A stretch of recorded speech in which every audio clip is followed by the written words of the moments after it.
Hello again. My name is Jay McNeil, and I am one of the co hosts of the Be Doing Faith podcast. Today, we're going to be talking about the Faith Leader Directory, and we are coming full circle and wrapping it up our series of conversations about the Faith Leader Directory so that people understand what it is, who it's for. And those are really the main two things we're going for. So the Faith Leader Directory just is the first Faith Leader Directory, the only directory really that I know of that's not very narrow in scope. And it tries to put all faith leaders and faith communities in one place, no matter what their religion, what the tradition is, what that belief system is. So it's not all the Christians over here, all the Muslims in a website, and even most of them don't exist in that fashion, right? You can't find a website that lists all of the Christian faith leaders. Can't do it. All of the Christian churches can't do it. All of the Jewish synagogues can't do it. They don't exist, and I may be wrong, in any one place, yet alone to have all faith traditions coming together in one space. That's what we offer in the Faith Leader Directory, as well as in a more complex way at bekindhumans.com. But that's a future discussion. The first one we want to have is more simple. There's a directory. Go to faithleaderdirectory.com, and you can find the Faith Leader Directory, which has faith leaders and faith communities, to be used by the general public. So who is it for? The general public to find those folks, and faith leaders, and for faith communities. That's three. Okay. So we've talked about it being important for everybody, and we've talked about it in prior episodes, it being a huge game changer for individual faith leaders who are not leading a faith community, right? All of the people who are experts in their ministry, in their tradition. They went to school, they got trained. It maybe they're musicians, right? They might be authors. There can be all sorts of ways that people serve their tradition as an expert. Okay? In the past, they've been generalists who lead faith communities. And now the technology allows faith leaders to answer very specific callings instead of needing to do everything for a faith community and be employed by a faith community.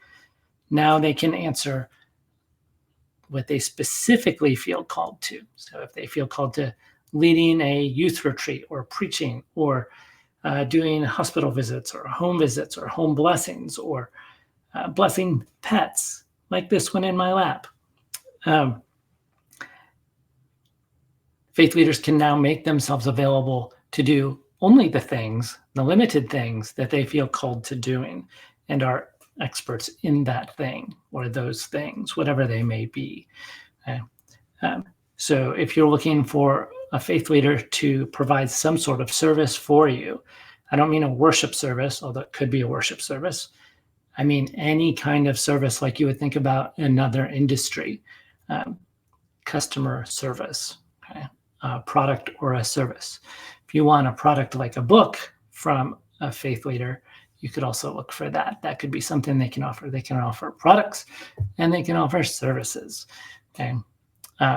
So if you need a funeral or a wedding or pre-marriage counseling or in-marriage counseling, or you're having a conflict in your family or between families, okay?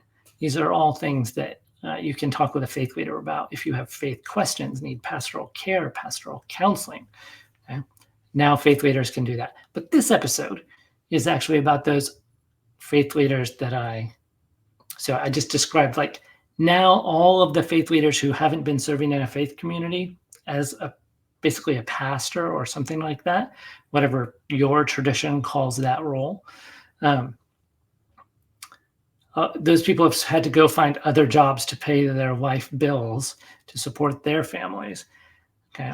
And maybe they've made time to do their ministry stuff on the side. But they've basically been kind of sidelined because they couldn't make enough money doing ministry because they didn't have a whole community supporting them. Okay. Those people, if you think about it as like they're all the faith leaders who have kind of been sidelined or on the bench or right, not able to live into that calling. Okay. Now they can come off of the benches and help meet the needs of all of the people, okay, that don't have a faith leader, okay, which I'm guessing is at least half of the population of the planet, give or take a million, right, or billion. So there are all these faith leaders on the sideline. That does not exclude the faith leaders who do lead a faith community, right? Who are paid or not paid, but somehow supported by a faith community. And that's who we're talking about today, is the faith community and maybe those faith leaders, right? So as we talk about faith communities today, I will tell you this should be the low-hanging fruit for the faith leader directory.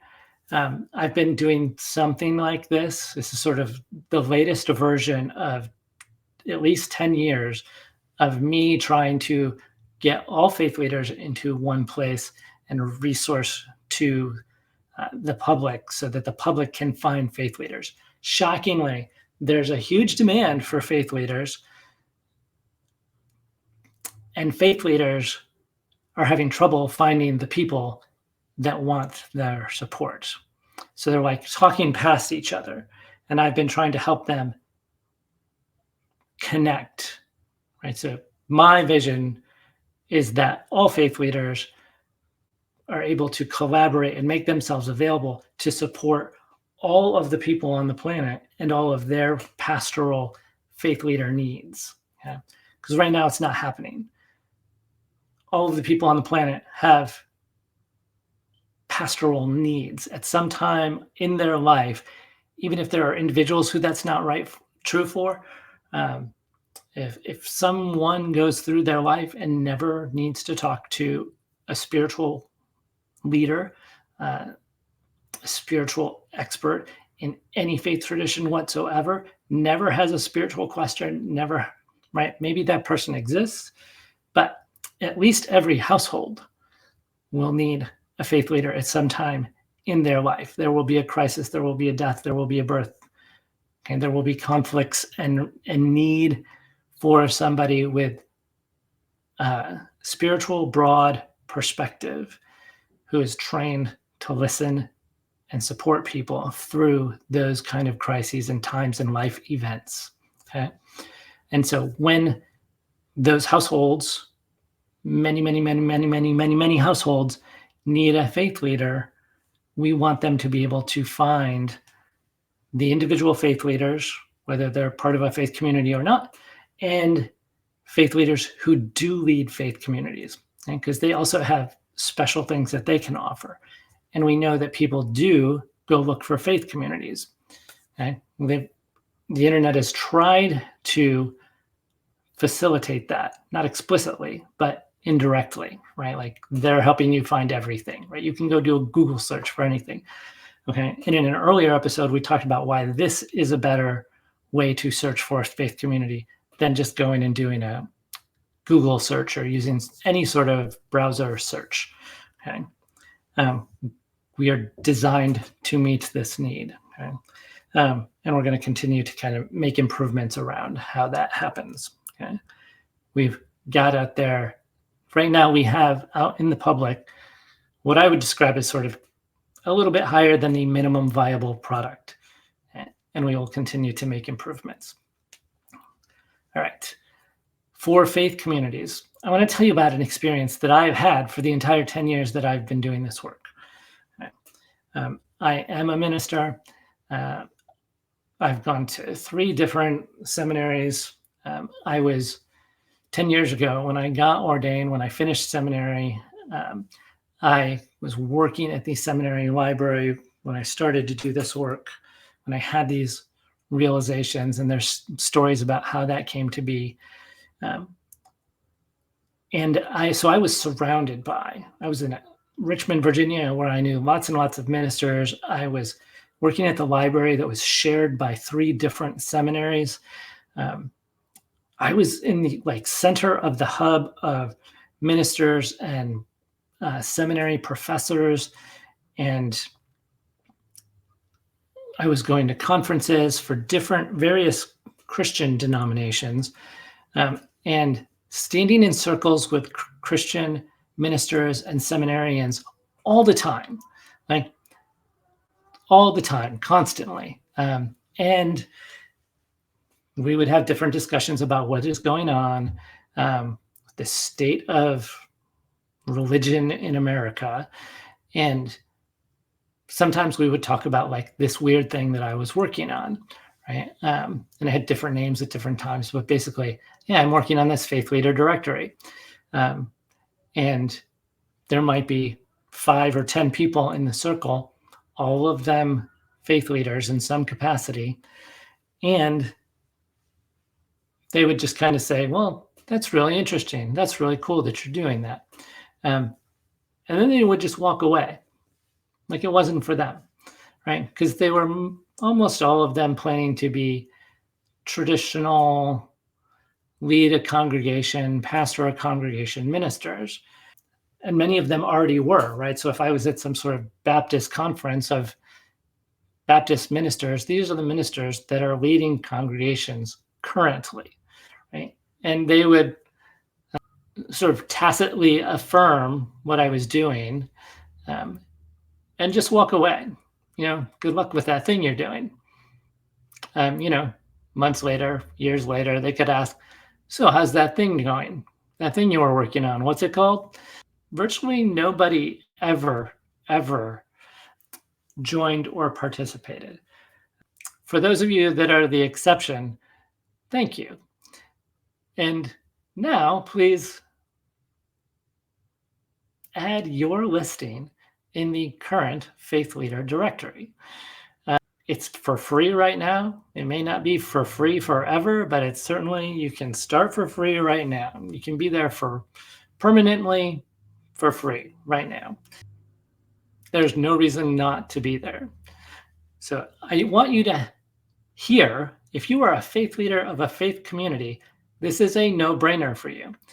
And the reason it's a no-brainer for you is not just because it doesn't cost any money. You should pay a lot of money for this. You should pay at least $100 a year, right? $20 a month, right? That's nothing if you're a faith leader of a congregation, right? You have all kinds of bills that are more than $20 or $50 a month. What we do not want is for people in the general public who live near you and are looking for a faith community near you to go to the Faith Leader directory and try and find all of the faith communities that are near them and not find you in the Faith Leader directory. And we want them to find both the individual faith leaders. Let's say there's a faith community and there are 3 faith leaders in that faith community. Maybe there are 5. You might have a worship leader, a music worship leader, a music director, a youth pastor, adult ministries pastor, however you organize your staff. If you have a staff that's a congregation, as a part of your congregation, right? Each of those individual faith leaders, if they are willing, I recommend listing them individually. Post your own individual faith leader listing in the Faith Leader directory, even if you are on staff at a faith community. And add the faith community as its own individual listing, right? So that people can find that congregation, that church, that community. Okay? They can find that on the map and they can get directions with the map. Okay? Those are the easy pieces to put into place that I recommend doing with that. any hesitation whatsoever. The idea of all faith leaders and all faith communities being available, right? So you have the Jain, the Sikh, the Buddhist, the Christian, the Jewish, and all of their subcategories, right?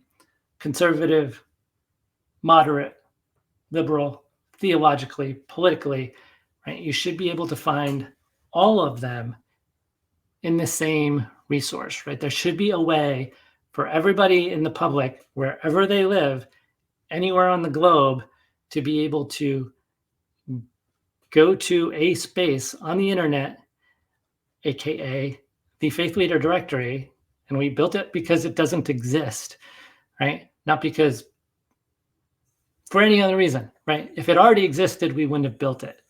But because it didn't exist, we've had to build it and build it and build it and build it. Right? The news is that it is live right now, today, and you can go to the Faith Leader Directory at faithleaderdirectory.com. The is not part of the web address. So faithleaderdirectory.com. Yeah. Can you tell that I'm sold? I've been working on this for a long time. It makes perfectly clear sense to me. And it makes sense to me mostly, well, from kind of every perspective. But I come at this from the perspective, even though I'm a minister, of the general public. The need that I am trying to meet, especially, right? I am trying to care for the general public. I am trying to meet the pastoral needs of the general public, especially that 50% that does not already belong to a faith community, that does not already have somebody that they call their pastor, somebody that they can ask questions of. And I don't mean they need to be in church every Sunday. They need to sit in the pews. They need to put money in the plate. That's a whole different thing, and that is not top of my list. The driving concern is about the general public when they want to minister, when they need someone to support them spiritually and provide pastoral care to them, to be present with them and for them everywhere on the planet. I can't do that myself. I need everybody else involved. God, if you believe in such a person, thing, concept, whatever your theological understanding is of that and everything else, all that is good in the world and everything kind, if you want to care for other human beings and you do it in a community sense, something that is or is similar to a congregation, right? I want to work together with you. I want you to work together with me, and trying to think how God would want this, right? I think God would want all of us to work together in loving kindness to take care of the needs of all people everywhere. And the more the internet expands and the more people have cell phones that they can carry around with them, or tablets and laptops, the more love that we can get into every corner of every household, so that nobody is alone in their moment of spiritual need. Okay?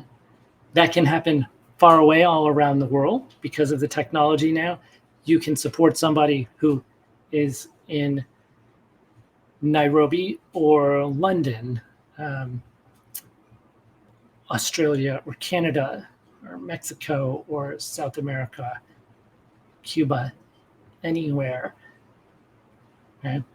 So in your town, wherever you live, small town, big city, everywhere, you can help support somebody who's lonely, whose heart is breaking, who needs somebody to talk to, who has spiritual or other kinds of questions, right? They may be questions of anything, right? Anything, right? Sexuality, money, and they're struggling because they need wisdom about that area, right? We can't be experts in every area, so don't pretend to be an expert in something that you are not. And you may have more knowledge than the people that are surrounding that person wherever they are. My other point in that is that even though we can reach all the way around the world, there are lonely people who are right around the block from you, that are in your town, in your neighborhood, who are super lonely, even though there might be 6 or 10 people in their household. Okay? They are not fitting in because they have some sort of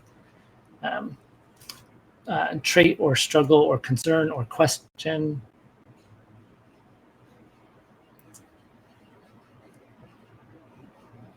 Right? They have a struggle that's making them not fit in. Right? The answers that they're getting from the people around them right now don't ring true. And they continue to be in some sort of crisis to some degree. And we all know that when the crisis is internal, right? When it's mine and new, it cuts deeply, right? We know people of all ages who are harming themselves, and there's a serious threat to their health and life, right? We're not 911 folks, right? If anybody contacts you and they're in crisis like that, you need to be able to intervene and direct them to emergency services or resources. But if it is pastoral in nature and you have the knowledge and expertise to support folks, okay, that is okay. Do that in professional and appropriate ways. All right, and we want people to be able to find you. And that's what the Faith Leader Directory does and helps you provide to others. If you feel called to serving people in the world, if you have a community that feels like it is called to do something and that calling is local, then just do that locally. Make yourself discoverable, findable, and so that people can get to you physically or digitally. You may only offer digital content. Okay? That's becoming a thing, right? You may only have a brick and mortar physical building where you do stuff and you do nothing digitally. This is like putting yourself in the phone book, old school. Put yourself in the Faith Leader Directory, right? So that you are not missing when somebody needs your help, when they go looking for the care that you can provide and you feel called to provide. Okay? Maybe you're a congregation who provides meals 1 or 3 or 7 days a week. Okay? People can find you and figure out what is available from your faith community to serve them. Okay? If you are the leader of a faith community, do not just turn around and walk away from this. Okay, please do not. This is not about me. This is about the people who need you individually and who need you as a faith community. And if you think that you're already on the internet, so you don't need to do this, fail. Big fail. Fail. Not good enough. Okay. Yes, put yourself out there as a community. You should also be on the internet. You should have your own website. Okay. If you are listed individual, like somebody is looking for an individual faith leader, and you are only able to be found on the about page or a staff page on your church website, if they have to go to your website and go to an about page or a staff page and then find you among a number of other listed people, even if you're at the top, even if you're the pastor and you have your own page, okay, this is unsatisfactory for postmodernists, okay, which we talked about in a previous episode, but that is not satisfactory. Okay, they are looking for an individual who is willing to be an individual. Right? They are mostly discouraged and distrusting of institutional religion. So if you are inside of your building, if you're inside of any of the institutional stuff, if you are expecting them to come into your office or come into your context, you are not recognizing a fairly impermeable barrier that you have put between you and the general public. Some of you have a theology where you think that that is appropriate and it needs to be there, and those people need to make that step, that you don't even want to talk to people who do not recognize you are a representative of that faith, and who you are as an individual barely, if at all, matters. They are talking to the faith, the minister, the pastor, the rabbi. Okay? God be with you and your theology. There are people who need you and need you to be willing to meet them where they are, okay? To step into their space, to get out of your space, because you have so much power and so much advantage that they're just not going to engage and trust you in that space. You have not made yourself vulnerable. You have not come down to be with them. There's a stratification that you are not tuned into or you're committed to upholding, so they can't connect with you and trust you and know you. Even if they disagree with you, they're fine to disagree with you, but they tend to want to learn what they can from you as an individual. I've learned this from my own experience. This is nothing just taught in a book. When I was brand new as a minister, I was surprisingly overwhelmed and successful and effective and affirmed when I served people as basically like a chaplain in the general public. And I was brand new. I was like the worst minister ever just because I was so new. I had so much to learn. But they valued me as a minister, warts and all, right? You don't have to be obviously good looking, strong, charismatic, right? You just need to be an authentic person that they can get to know, that you're honest, and go be a person with them, stay professional, right? This is not, show up in your Hawaiian t-shirt and be unprofessional. Remember all of the things that you've learned and be strong enough to step outside of your building and your edifice and your institutional stuff to be a human with other humans. Okay. That's very, very important, because that thing from on high, they want you to be connected to that, because that's important. But you can't deter people. It just won't be effective. There's an opportunity to care and love people that is being missed because we're too stratified. Okay.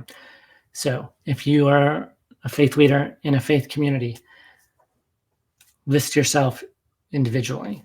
Also list your congregation. And anybody in the congregation, anybody not in the congregation, if there's a congregation across the street and you have nothing to do with them, you can add them to the faith leader directory. And then they're in the directory. And if that faith community wants to claim the listing later, they can.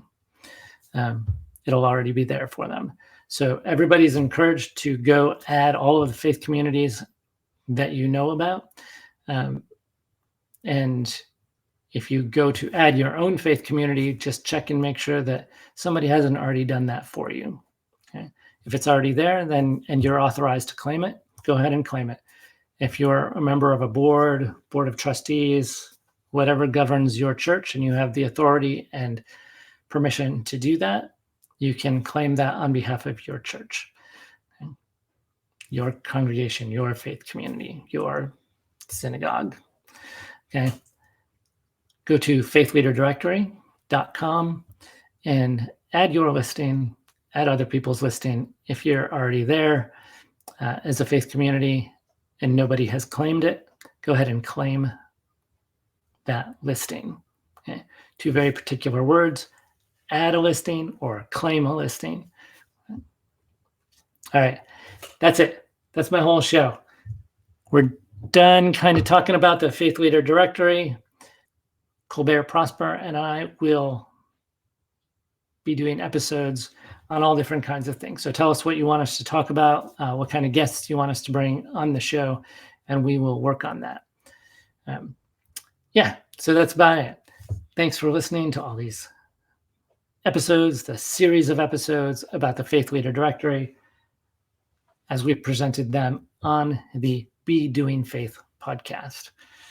We'll see you inside BeKindHumans.com in the future.